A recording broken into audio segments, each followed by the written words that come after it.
Okay, so again, we're going to be starting with the Chronicles account of Hezekiah.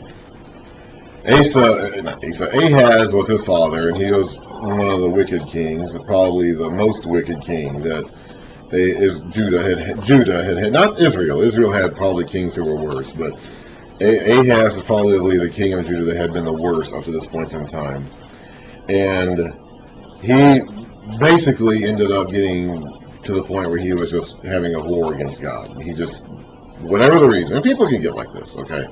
Any one of us can end up in this condition sooner. I was in this condition at one point in my life. Any one of us can get to the point where we just declare war on God. We're just not going to listen to Him. We're going to actively turn against Him. We're going to actively go against what He says. We're going to actively do things we know He doesn't want us to do, and not do things He doesn't want us to do. And that just, Ahaz got bit by that bug, basically. That was something that happened to him, and he succumbed to it. That can happen to any one of us. His son, however, who was a young man at the time, teenager maybe in his early 20s, saw what was happening and did not become like him, which is good. So, here we read in 2 Chronicles, chapter 29, beginning of the chapter. Hezekiah was 25 years old when he became king.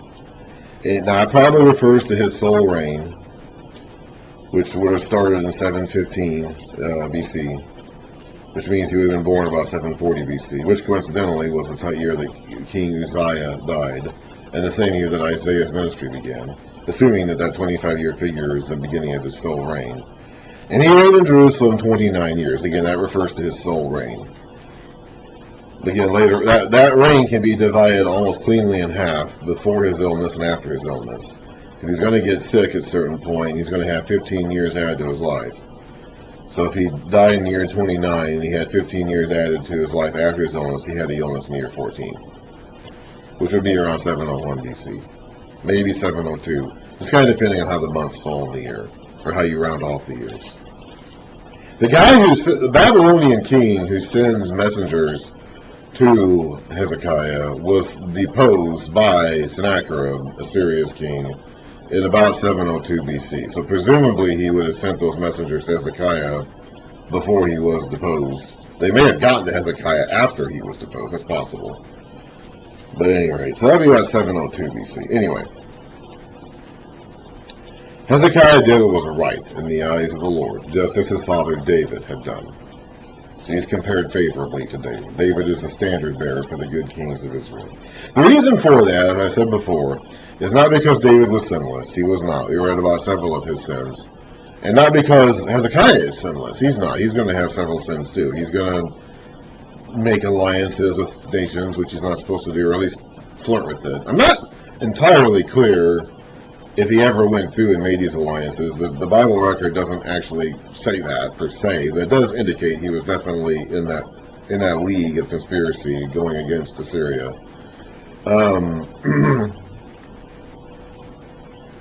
He had pride issues. We read about that, but he was not sinless. Neither was David. The key thing about them, though, is that David never turned to other gods. He never worshipped idols. That seems to be kind of the defining hallmark of a good king, those who do not turn to other gods. Whatever other failures or successes they had in their moral qualities or characteristics, we've read about some kings that get a favorable judgment or a favorable portrayal, and then we read a lot about things they did that seem bad. But it really ends up coming down to whether or not they turn to follow other gods. That seems to be kind of like the standard by which their righteousness was judged. David never followed other gods. Hezekiah didn't either. They had their moments of weakness and their moments of sin, and they never followed other gods. And the first month of the first year of his reign, so right at the beginning, we're going to find out later he started this on the first day. Now, there could be the first month of the calendar year. It may not be literally his actual first day on the job. This is one of those things that can get confusing in terms of how they reckoned years back then. He may have, I don't know this. I don't know this. The text is not this specific, but let's say he becomes king in the 9th year of the previous year. That could be the beginning of his reign, and then the first month of the first year is when this happened, which would be like their March, our March. Their beginning of the year was in our March. I don't really know. It just really depends on how they reckon that sort of thing, and that's very mysterious and fuzzy. At any rate, this was very early. Whether it's literally his first month as king or the first month of the first year, the first full year after he became king, I mean, he did this pretty much as soon as he could. He got around doing this at the first opportunity. In the first month of the first year of his reign, he opened the doors of the temple of the Lord. Remember, Ahaz had closed them. He had shut the temple. He had said, this place is closed for business. I don't want anyone coming in here and worshiping and sacrificing and burning incense to God. We're not going to do that anymore. That was Ahaz's work. So Ahaz, as soon as he can, at the first opportunity possible, Hezekiah reverses that. So he opened the doors of the temple of the Lord and repaired them. They must have been damaged somehow. He brought in the priests and the Levites, assembled them in the square on the east side. Remember, the temple faced east. East was the most important direction. So they're in the square facing the temple. And said, listen to me, Levites. Consecrate yourselves now, and consecrate the temple of the Lord, the God of your fathers. Remove all defilement from the sanctuary. Our fathers were unfaithful. They did evil in the eyes of the Lord our God, and forsook him. Their hatred, they turned their faces away from the Lord's dwelling place. I was looking down at my footnotes. There are no footnotes on this page. They turned their faces away from the Lord's dwelling place and turned their backs on him. They also shut the doors of the portico and put out the lamps. They did not burn incense or present any burnt offerings at the sanctuary to the God of Israel. This is all stuff that Hezekiah's own father had done. This is all stuff that Ahaz had done. Therefore, the anger of the Lord has fallen on Judah and Jerusalem. He has made them an object of dread and horror and scorn, as you can see with your own eyes. This is why our fathers have fallen by the sword, and why our sons and daughters and our wives are in captivity. Now, okay, I don't think he's referring to the Assyrian captivity here, because he's talking specifically about Judah and Jerusalem. He says in verse 8, he's connecting all the sins of their fathers, and literally his own biological father, Ahaz, the previous king. He's saying, because of all that stuff, the anger of the Lord has fallen on Judah and Jerusalem. It doesn't indicate here to me that he's talking about Israel at all, when they went off to captivity in the northern, into Assyria. So I don't think he's referring to that here. In fact, I'm not even certain if at this point that has even happened yet, at least not fully. I think what he's referring to here is the incident in the previous chapter during the reign of Ahaz, when they were attacked by their fellow Israelites, the northerners, and slaughtered, and a bunch of their families, their wives and their sons and daughters, were taken as captives. Now we read about, in chapter 28, we read about the prophet of the Lord named Oded coming out there and convincing the leaders of the victorious army to return the captives, which they do.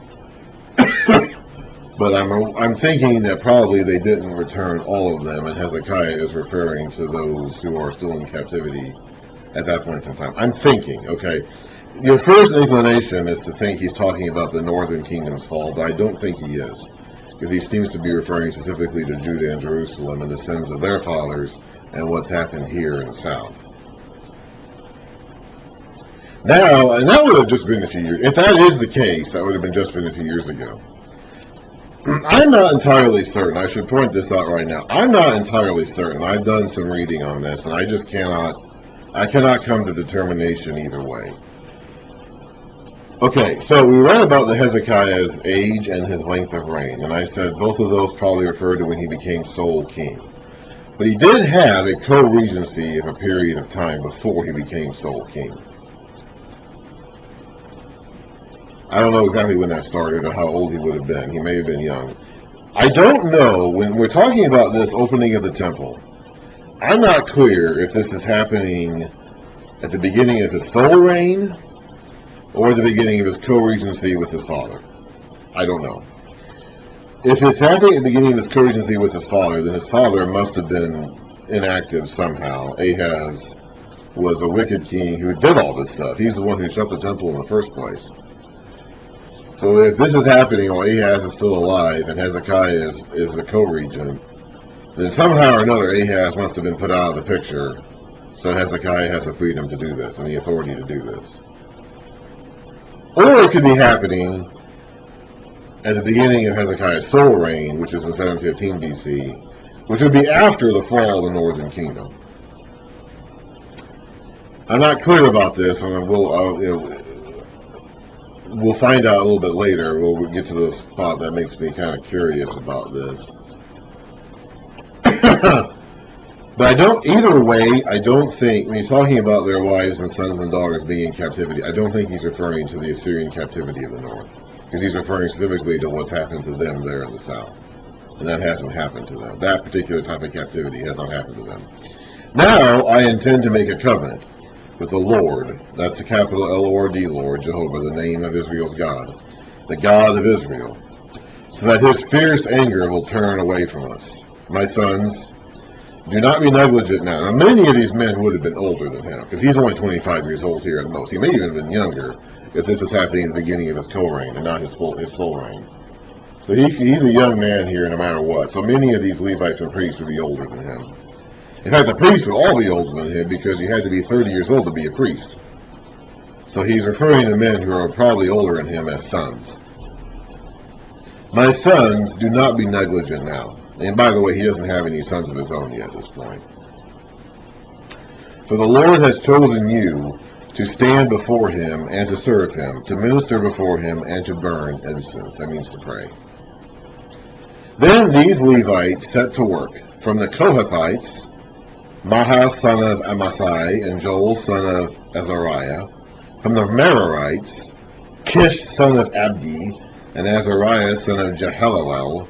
And from the Gershonites, Joah, son of Zimmah, and Eden, son of Joah. Remember how there were three main divisions of the Levites, the Kohathites and Merarites and Gershonites? Well, there they all are again. From the descendants of Elazaphan, Shimri and Jeiel. From the descendants of Asaph, Zechariah and Mattaniah. From the descendants of Heman, Jehiel and Shimei, and from the descendants of Jeduthun, Shemaiah and Uzziel. Now those names go back to the beginning of Chronicles, actually the end of First Chronicles, when they set these different divisions up as in charge of certain types of temple duties. David did all this. This goes back to the David when he was preparing for the temple that was going to be built. And he provided these instruments, and he provided these song leaders, and they provided the guards, the temple keepers, and the guards. Asaph, in First Chronicles 25, at the beginning of the chapter, Asaph, Heman, and Jeduthun were the musicians, and that's basically who these people are. And let's see here. So you have these three main groups of Levites, the Kohathites, the Merarites, and the Gershonites, and they get broken down into some of these more specific tasks of, providing specific services to the temple. When they had assembled their brothers and consecrated themselves, they went in to purify the temple of the Lord, as the king had ordered, following the word of the Lord. So he's getting this straight from God. Whether he got his own revelation or some prophet. We read in Jeremiah that they repented in the days of Hezekiah because of Micah's teaching. We read the book of Micah. And in the book of Jeremiah is going to come along 100 years from now. So we haven't gotten to him yet. But when we began reading the book of Micah, we looked ahead a bit and read this statement in Jeremiah, which again, that's in the late 600s BC, so about 100 years from now. And he said, and they're debating whether or not they should kill Jeremiah. And then Jeremiah 26, verse 17. Some of the elders of the land stepped forward and said to the entire assembly of the people, Micah of Moresheth prophesied in the days of Hezekiah, king of Judah. He told all the people of Judah, this is what the Lord Almighty says. Zion will be plowed like a field. Jerusalem will become a heap of rubble, the temple hill a mound overgrown with thickets. The Hezekiah, he compared that to what's going to happen to Samaria. And Samaria did have that happen to it. So there's a direct comparison, like what happened to Samaria is going to happen to Jerusalem. Did Hezekiah, king of Judah, or anyone else in Judah, put him to death? No. The answer to that question is no. Did not Hezekiah fear the Lord and seek his favor? And did not the Lord relent, so that he did not bring the disaster he pronounced against them? We are about to bring a terrible disaster on ourselves. So in the days of Hezekiah, he repented.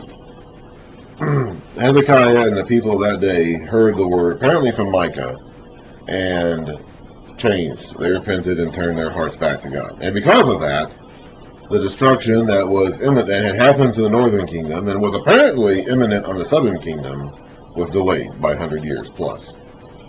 It could be that God originally intended Assyria to conquer both the north and the south, and that the prophecies in Micah were originally kind of given as though it's going to happen to Judah imminently, and then they repented, and so that judgment got delayed. It's possible. In fact, it seems like it. That's what the priests of the elders of the Jeremiah passages there seem to indicate. It happened to the hands of the Babylonians 130 years later. But it might have been originally intended to happen at the hands of Assyrians now. But because Hezekiah put forward a genuine repentance to God, and the people followed his lead, it did not.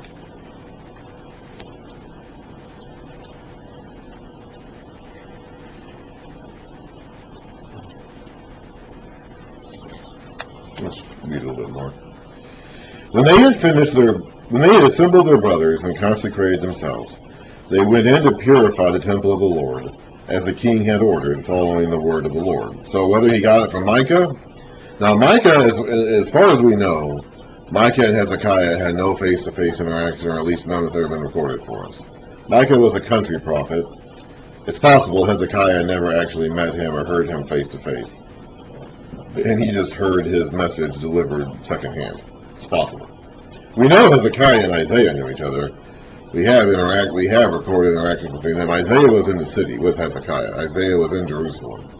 Micah was not. He was a countryman. So it could be that Hezekiah and Micah's paths never crossed, and Hezekiah simply heard Micah's teaching some other way, or some other how. I don't know. I'm not entirely certain if this refers to the word teaching of Micah, but it could be. At any rate, Hezekiah heard the word of the Lord and responded, and he acted on it. The priests went into the sanctuary of the Lord to purify it. They brought out to the courtyard of the Lord's temple everything unclean that they found in the temple of the Lord. The Levites took it and carried it out to the Kidron Valley. It's the valley to the east of Jerusalem. They began the consecration on the first day of the first month. This is very, very early. So Hezekiah got around to this as soon as he possibly could after he became king. Whether it's his co-regency or his sole reign, he did not waste any time. And by the 8th day of the month, they reached the portico of the Lord. For 8 more days, they consecrated the temple of the Lord itself, finishing on the 16th day of the first month. Then they went in to King Hezekiah and reported, "We have purified the entire temple of the Lord, the altar of burnt offering with all its utensils, and the table for setting out the consecrated bread with all its articles. We have prepared and consecrated all the articles that King Ahaz removed in his unfaithfulness while he was king. They are now in front of the Lord's altar." Early the next morning, King Hezekiah, so again, as soon as he can, the next opportunity possible, he takes action.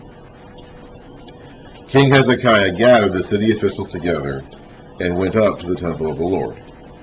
They brought 7 bulls, 7 rams, 7 male lambs, and 7 male goats as a sin offering for the kingdom, for the sanctuary, and for Judah.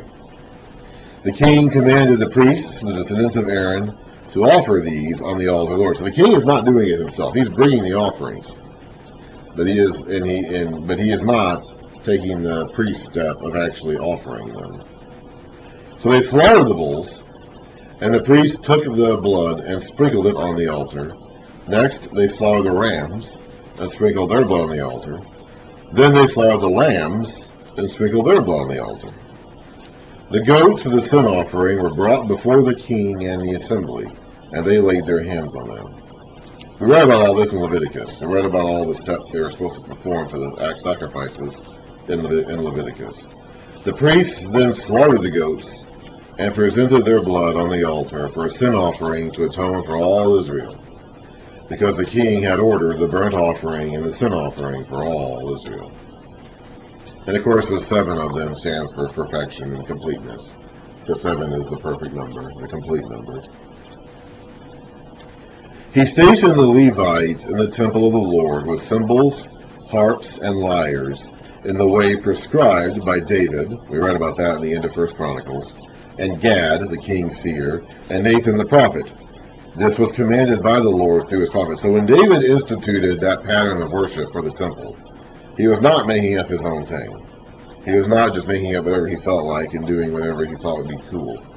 He was getting those instructions to do that from the prophets of the Lord, who were in turn receiving the vision, the word from the Lord. So the Levites stood ready with David's instruments, and the priests with their trumpets. Hezekiah gave the order. Now that's a little bit different. You have to understand, these temple musicians were different than our typical, what we think of when we think of singing or worshiping and by song in church services today. These were professional worshipers. These were men whose entire jobs as Levites serving in the temple was to sing and perform on these instruments. And they did it all the time. Like that was just their job. It was just constant ongoing sound and music while they were on duty. We don't really have anything equivalent to that today. Hezekiah gave the order to sacrifice the burnt offering on the altar. As the offering began, singing to the Lord began also, accompanied by trumpets and the instruments of David, king of Israel. The whole assembly bowed in worship, while the singers sang and the worshipers played. So it doesn't appear as though the people themselves actually did any of the singing. When we think about singing in the assembly, that doesn't seem to be what they did. They had like an army of professional musicians and singers. They did all the singing. It doesn't appear as though the people did. It doesn't appear that way, at least. All this continued until the sacrifice of the burnt offering was completed. When the offerings were finished, the king and everyone present with him knelt down and worshipped. King Hezekiah and his officials ordered the Levites to praise the Lord with the words of David and of Asaph the seer. That is probably referring to at least some of the Psalms. We haven't read the Psalms yet. I'm going to wait and do that at the end of the Old Testament after I get everything else done. But a number of the Psalms are attached or have the word David attached to them, and a number of them have the word Asaph attached to them, indicating that they are attributed to David and Asaph. So it could be they're referring to some of the Psalms here. Remember, Hezekiah was also credited in the book of Proverbs for finding and compiling at least a part of the collection of Solomon's Proverbs. So Hezekiah has a vested interest in reestablishing the kingdom as it was in the days of David and Solomon. And this chronicler who's writing this down, we don't read about this in Kings, or even in Isaiah. But this chronicler who's writing this down has an interest in displaying Hezekiah as a David and Solomon type kind of king. So we're seeing a lot of connections between Hezekiah here and the beginning of the temple worship in the days of Solomon, and even the preparation for it in the days of David. Oh boy, here she comes. Oh boy. Just go down over there, Timber. Oh no. Yeah, you can go somewhere else for now. Go over there.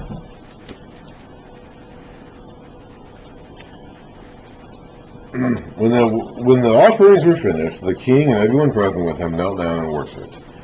King Hezekiah and his officials ordered the Levites to praise the Lord with the words of David and of Asaph the seer.